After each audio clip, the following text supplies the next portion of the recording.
Do you believe the balance sheets of big Wall Street firms if you read them now? These numbers are so big and the financial instruments are so complex that,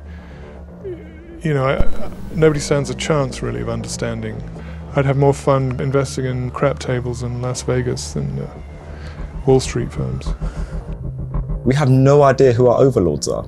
We have no idea who it is that we're serving. I have no idea that when I look at the world debt clock, who the hell are we worried about not freaking paying? Because if the US military is the largest military might on the planet, right, and the US military is in XYZ amount of debt, who's beefing you, bro? Who are you scared of paying? The difference between anonymity and privacy is anonymity is all about secrecy. There is no external observation. Anonymity is a direct issue with what is fueling how the world is run today. When you have your centralized bank and the shareholders of the centralized banks not actually really being known, banks are facilitators of the flow of currency. The whole monetary system is actually based on water, it's based on liquidity. You have currency, current, and river has current, and either side of a river, you have the river bank controlling the flow of currency. These guys and gals control the flow as to what lubricates trade and time, labor market skill on this planet.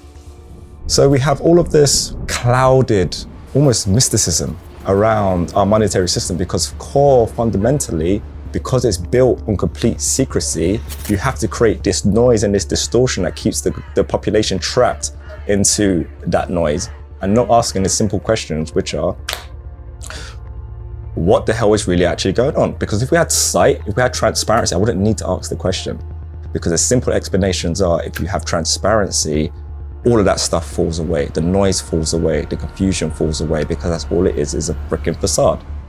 Privacy, on the other hand, is a sovereign requirement of being human. So an example of privacy in a monetary system would be, we are building a business in Bitcoin. And we want to have transparency in terms of solvency. You want to know that the money is that you hold at our institution is there in its whole, as so would everybody.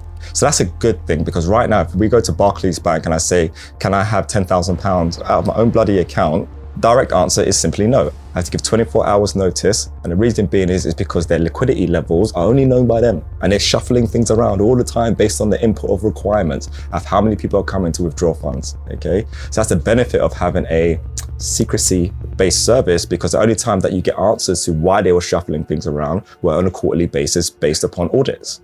But then if the auditors are in bed with the bankers, then is that even transparent? Can I even trust that?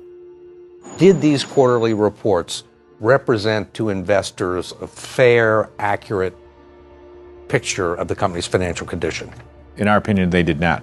I mean, isn't that against the law? It certainly, in our opinion, was against civil law, if you will. There were colorable claims that this was a fraud, yes.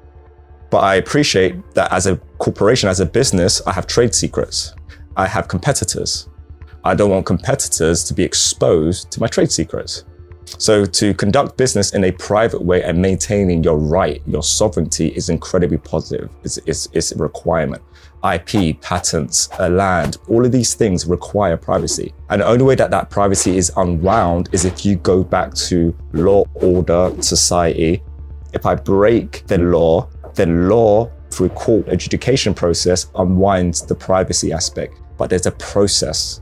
If we don't do anything to trigger that process, there is no unwinding. Privacy maintains forever.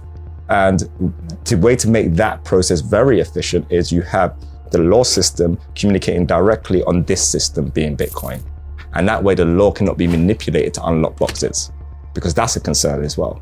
And that's something that we have to address with the nascent encumbrances in the legal system, which I feel very passionate about right now, considering everything that's going on, and have that communicating directly on top of the transparent system and a beacon of light that is ultimately Bitcoin.